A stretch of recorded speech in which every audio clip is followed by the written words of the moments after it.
Awesome. So I want to go ahead and go over the getting a job process. Justin's process is pretty much the exact same thing. Um, and so if you've been through his presentation, you'll kind of know this process pretty well. In order to meet with everybody each week and check in, I just want to go over certain um, particular processes to make sure that we can kind of identify which process is broken and then kind of get you unstuck and then keep you moving forward so that we can get all of you guys jobs and kind of be able to diagnose where you're at in the process. So I'm not going to skip over any steps. Some of these steps I know because some of you are deep in your job process and some of you just started last week. So I'm going to cover each step and then you can kind of fast forward ahead if you've kind of gone through this part already. So step one um, is kind of the organizational step, I'll say. So these are kind of the three main resources. And I know that some people will focus on additional, I guess we can add in this fourth one. I don't think the fourth one is as important as GitHub is probably the most important um, thing that hiring managers will look through. And so after that, they'll your resume is just kind of like a piece of paper to kind of get your foot in the door. So when you follow up with them, they have something to look at.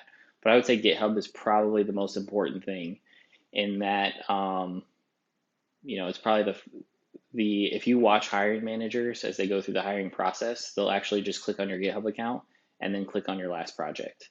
And so, kind of giving an example of that, I kind of picked on myself and Bobby because if you had to hire for a software engineering job between me and Bobby, I have one contribution in the last year, and you can see Bobby's been coding pretty regularly each week. So just looking through those two things, just visually for like a half second, like you would definitely go with Bobby in this scenario.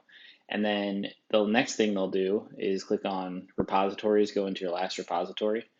For mine, obviously says updated once in the last year. So, but you can see he's been coding within the last 2 days. So one of the biggest mistakes will be if you haven't, let's say the last thing in his repository was updated on July 19th, right? So like if somebody's hiring for a dev position, but they haven't contributed anything on GitHub since July 19th, that's a big red flag. And so they're probably not going to get any further in the process with you at that point, but they are definitely checking on those things. The one thing I will say is they're not going to go back and check any of your projects that are down here, right? They're literally almost always click on this one or this one, like the last two projects that you've been working on, because they don't really care where you started. They care where you're at right now. So I know sometimes people get paranoid about their early projects, but there's no need to be worried or insecure about going back and fixing those things. They're only going to click on these last two items. So that would be the biggest thing I would say for the for GitHub. And then your resume, I don't want you to overthink your resume. Let me see if I can pull up the,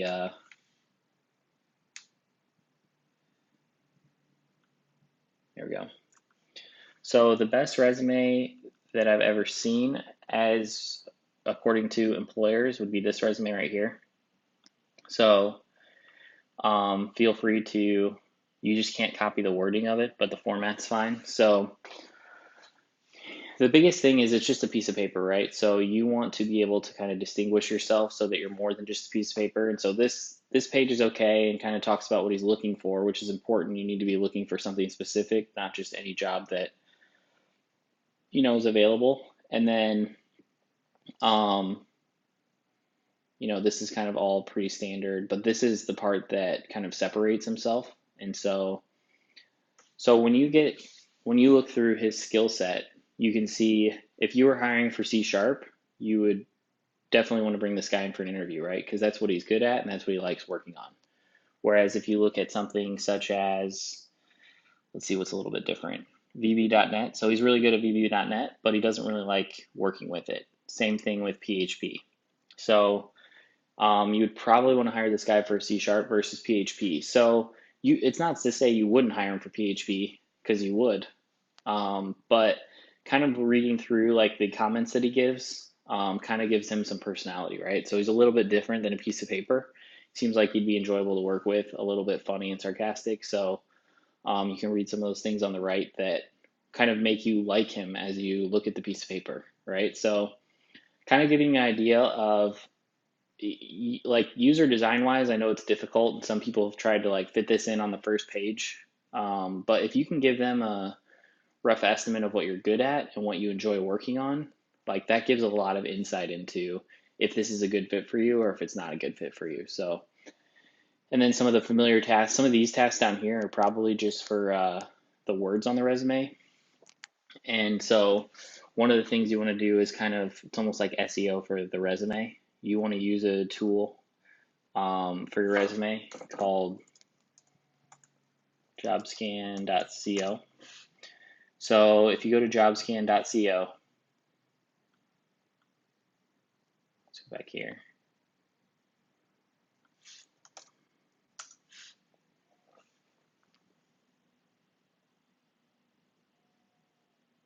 Okay, so what you're going to do with jobscan.co is paste your resume in and then put in the job description. Let's go ahead and do this just for example's sake.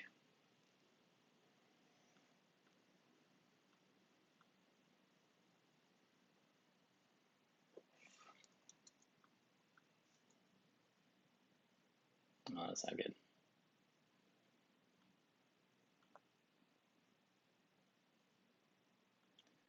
Let's just do the words.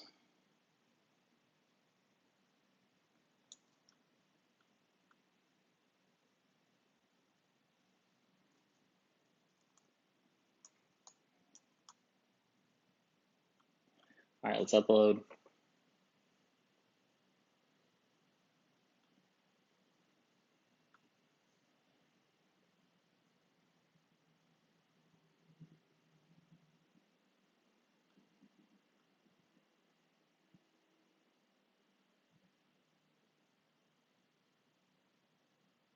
Why is this not working?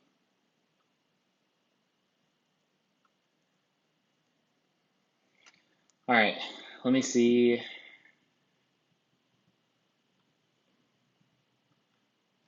Course and the live demo breaks. Let's do a Word document of, let's just do a Word document one.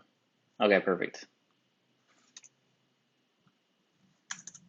Okay, so he's got all these keywords in here. It looks like he's got a lot of Angular.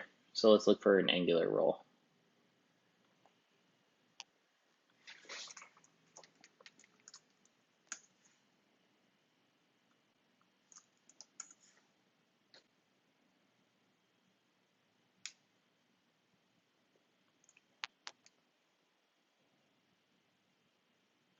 Okay, so Mitchell is a place that students have interviewed at before.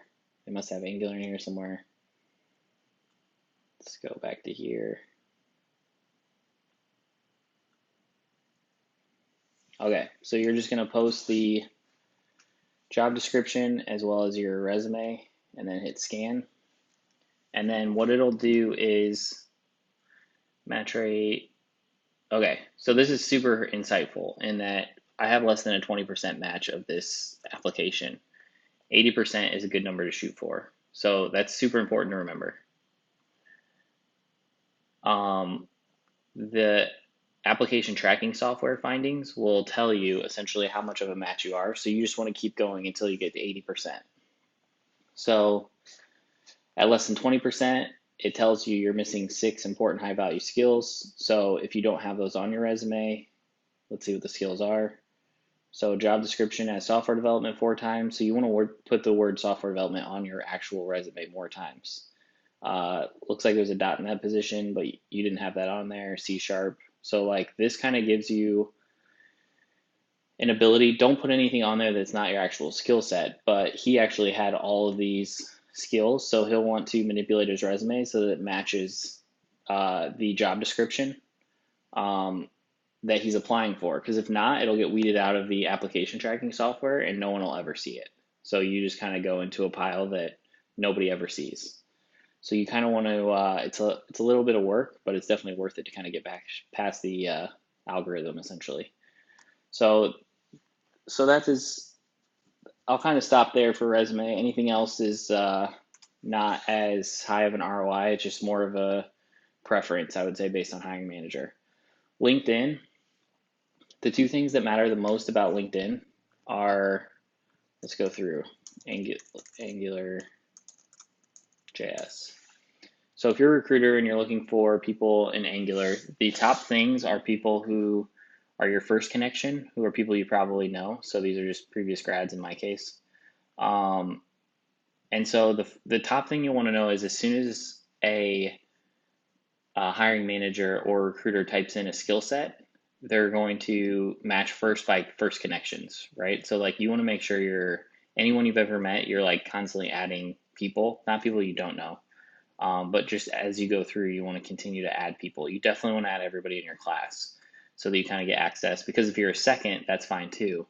You just want to just be a little proactive if you're going to use LinkedIn, that if you don't have any connections or not being active about it, you might as well not use it. And then secondarily, it'll be the person who has the word Angular on their page the most times. So if you're somebody who wants to be doing React, or if you're somebody who wants to be doing HTML and CSS and really likes like UI design, you need to put that word on your page several times because that's how the algorithm ranks it. Because they assume if it's on there 3 times, then you've had 3 jobs or you have a lot more experience with it than one person that just has it on there 1 time. So something to keep in mind, which is probably again like the highest ROI for using LinkedIn. So just make sure you have keywords and make sure you have you're adding a bunch of connections because those are what seem to be the algorithm's top 2 things. Portfolio is something that unless they explicitly, I kind of put portfolio and cover letter in the same bucket. They don't matter unless they are specifically asking for one of those things, in which case you do want to have one of those things.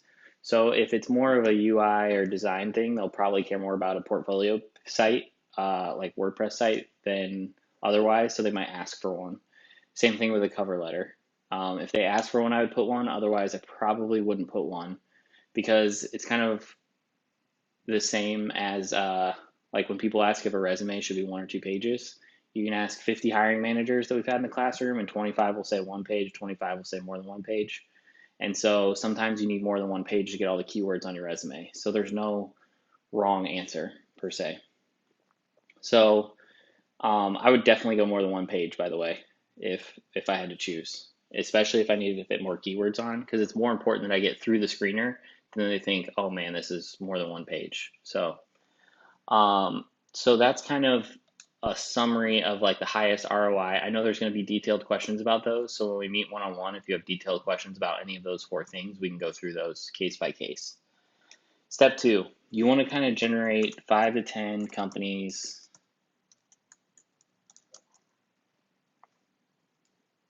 wish list.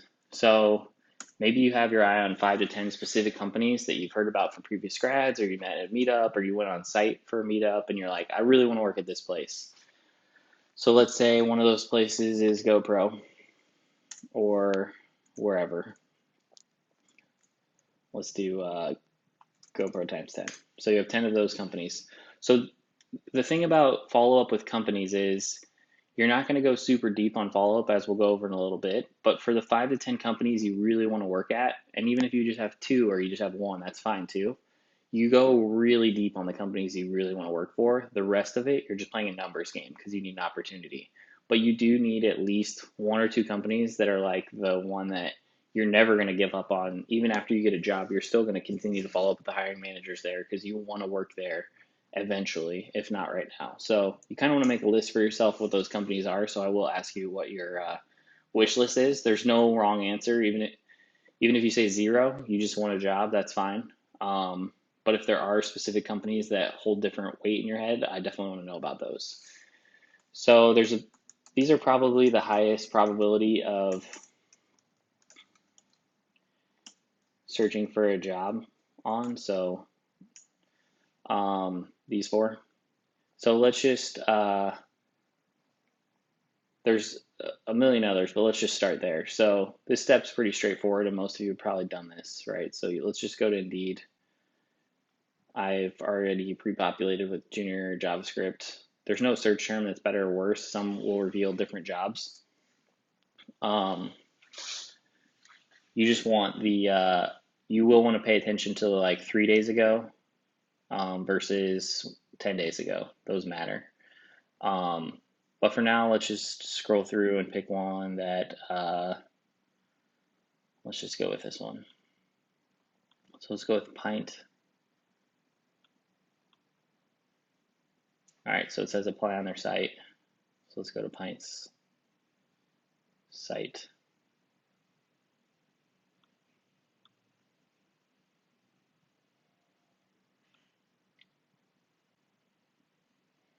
All right, so let's read through the description. Snares.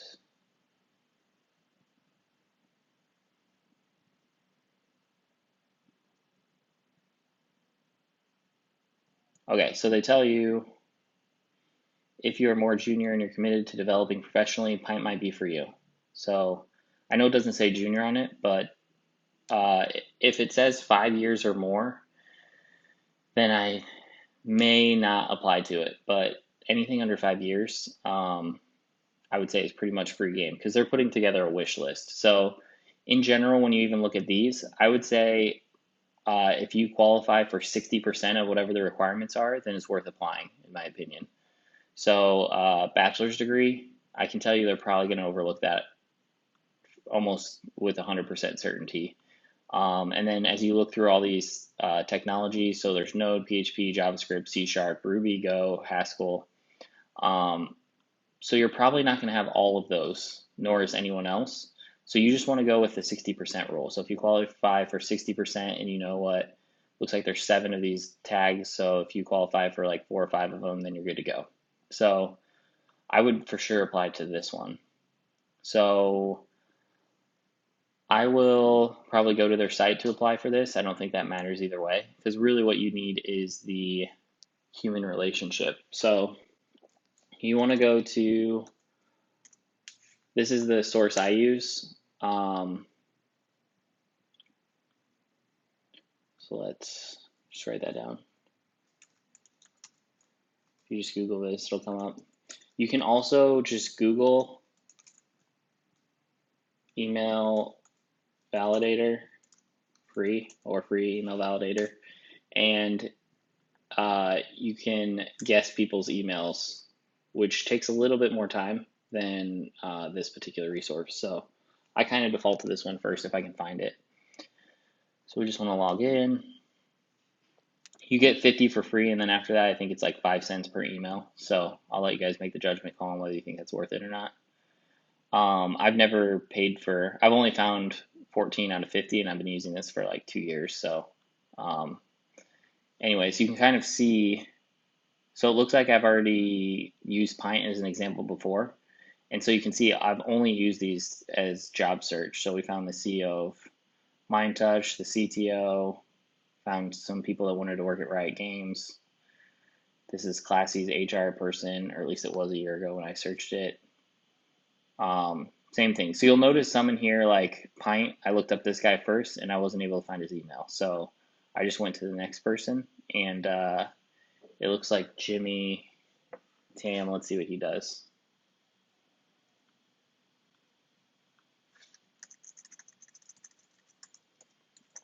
Because before I would know who I want to email or whose email address I would want. Oh, sorry, I'm trying to do 2 things at once. Oh. I need to go to LinkedIn to see who I could possibly email first.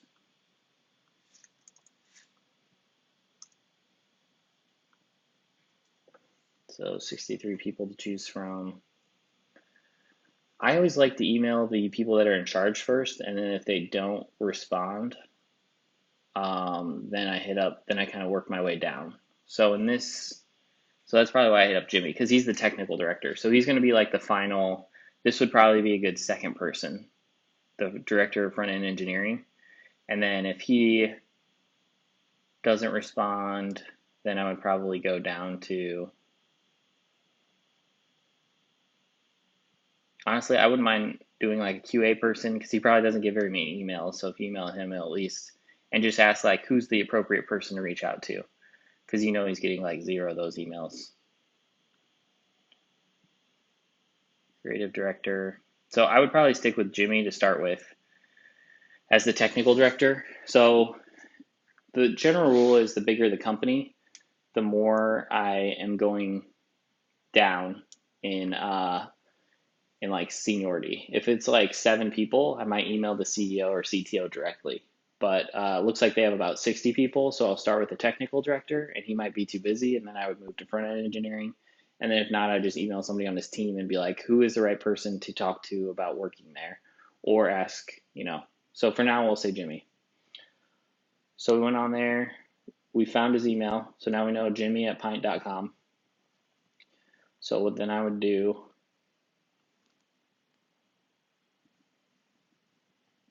is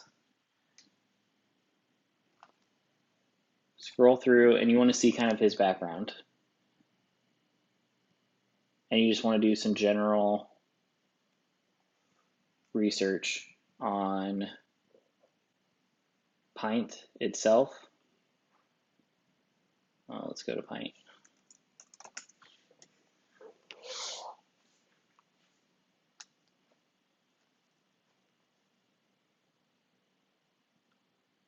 So let's see. Oh, these are good. These are case studies.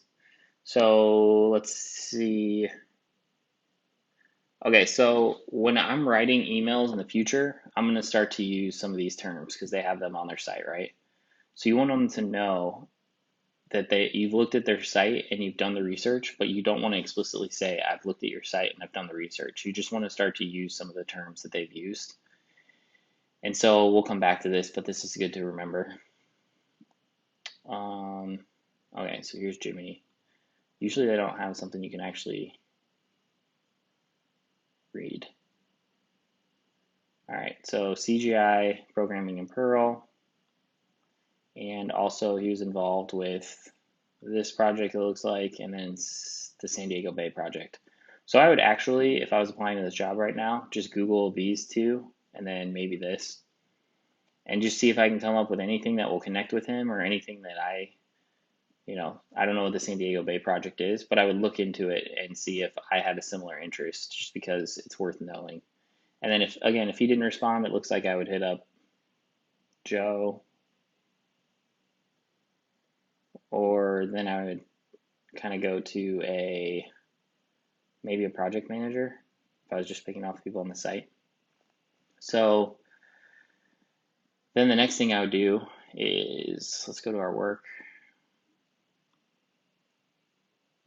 I'd probably go through 2 or 3 of these just to see like what it is they're actually working on for each case study, because I know they're probably familiar with ones on their website, and nobody's walking in asking questions or emailing about these, what services they actually completed. I'd pick one that I probably, like if you're front-end development, expert level is like, okay, front-end development. So that means here's the website, and then here's what it looks like now. But if they did the front end for it, then what did it look like before? So I'd probably go to Wayback Machine and find out when they did this work and what it looked like before, and tie that to my skill set. So it's like a little bit extra work, probably take me 10 minutes, but you're now no longer just an application in Jimmy's inbox. You're somebody who's actually done the work by the time that you've gotten to his inbox. So, so now you're going to do 2 things. You're going to get ready to send Jimmy an email from your inbox, because we already know that he's the decision maker at that company. You've already applied online via Indeed or on their website. And now you're going to set up a spreadsheet. So this will be empty when you get there. But you're going to do 2 things. So you're going to email individuals, not companies. So you don't want any to whom it may concern emails. Then you're going to write a compelling email and then move to step 4, which is set up Google Sheets and then stay organized. Okay, so we're going to write a compelling email. We'll get to that in a minute. First, we're going to set up a spreadsheet. This is kind of what your spreadsheet will look like. And so the color coded, I did not advocate for. That was something that he needed to stay a little more organized. And so you'll see that this is almost exactly a year ago, a little over, looks like about 14 months ago. And so it's super important you have the company name. So in this instance, we would do Pint right here. I wonder if Pint's on there already. So we would do Pint. We would do position. I don't remember the position anymore. What was it? Okay, web engineer. We do submission date. So we do 10/15/2018. We do contact name. That would be Jimmy Tam, I believe his name is. We'd put his email address right here, and then we put the follow-up date. I always put the follow-up date 7 or 8 days ahead of time. So if you're constantly reaching out on Mondays and maybe they don't respond for 3 or 4 weeks, then I'd switch it to a Tuesday or a Friday or whatever else. So I would advocate once every 7 days for these follow-up dates. So if I did it today, I would put 10/22/18 as my follow-up date, and then status, so rejected, sent follow-up mail, touch base at the end of August. So what'll happen is you'll get rejection emails that are auto rejection because maybe they hired the position but it's still up. And so all they're doing it on Indeed is, because I've done this on the back end, you just click one button that says positions filled, but it doesn't take down the position right away. And everybody that signs up says, sorry, you don't qualify, right? So that's not something that's individually towards you. That's just an automated process so they don't have to continue to receive applications and respond to you in the future. And so here you'll see he put rejected, sent follow-up email, touch base at the end of August. And so his follow-up date was different there, I'm sure. And so even if they reject you, I would still put a note. I would put, instead of my follow-up day being 7 days from now, I'd probably put it 30 days from now, because the hiring process changes so quickly that you just want to be on the top of their mind when they do have a position open. Like, oh, that's right, Jeff, this guy keeps reaching out to me every week. I have a position open. Why don't I just bring that guy in? Because I have an immediate need right now. And the last thing I want to do is post on Indeed and interview 2,700 people. So you just want to be like top of mind and be super proactive about the follow-up date. So 7 days if they don't respond, 30 days if they reject you. And then if you want additional notes in there, you can. So this will be the spreadsheet that helps me get to the bottom of what the hiring problem is, or what part of the process is broken for you individually as we go through these. The other thing it does is, like, I know, and I remember going over this with him a while ago, but the Tom is the hiring manager at Seismic, and I know Tom, so I can just reach out and say, hey Tom, so and so is reaching out. Are you guys still hiring or not?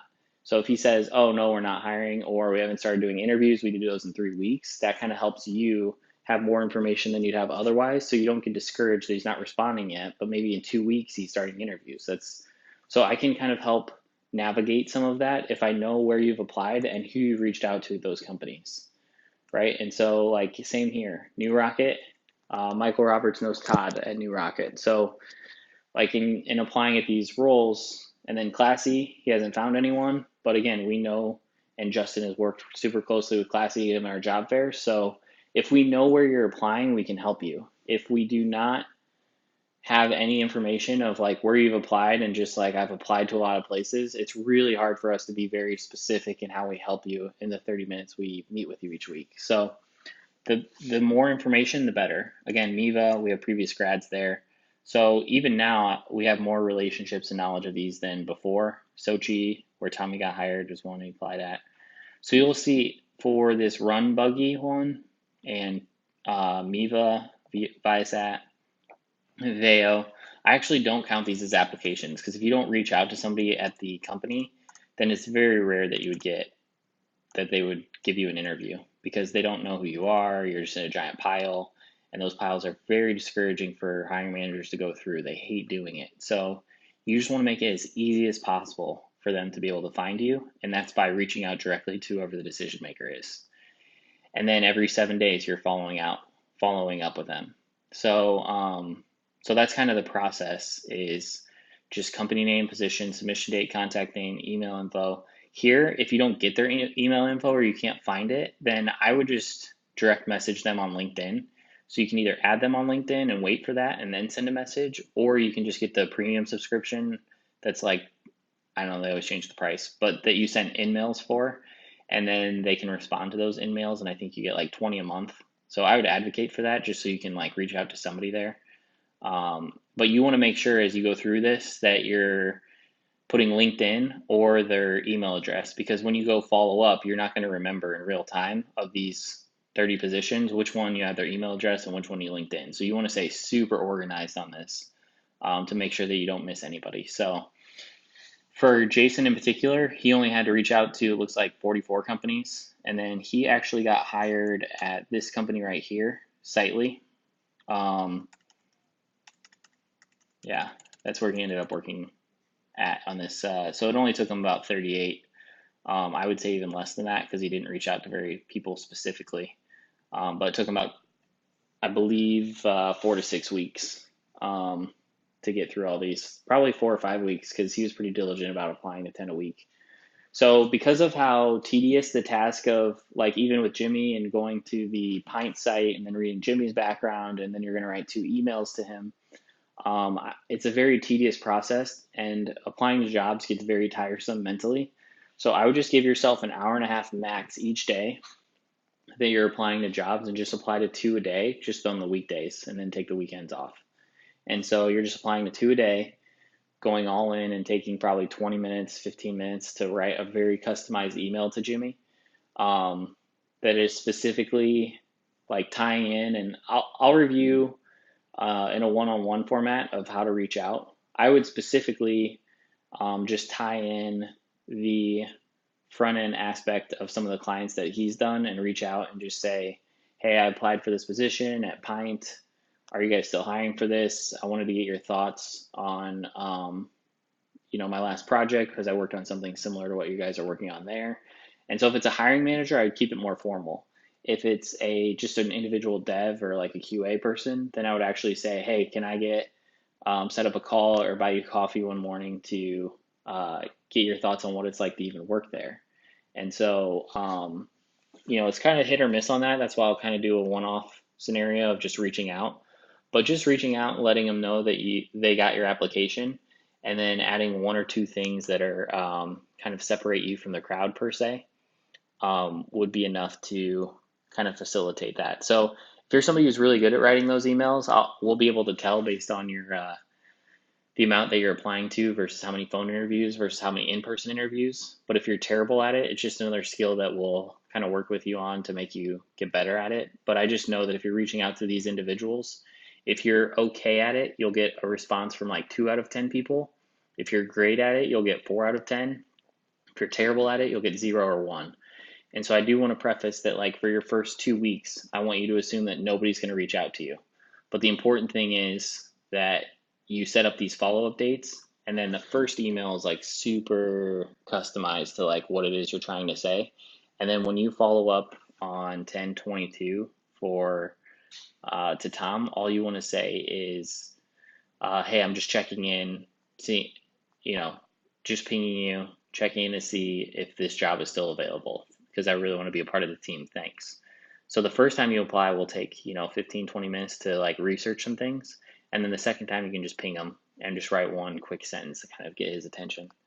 And so so yeah, that's what you kind of want to do on I'm sure there's compelling email this questions regarding this. So we'll go over those in a one-off because I know some of you have started doing those. So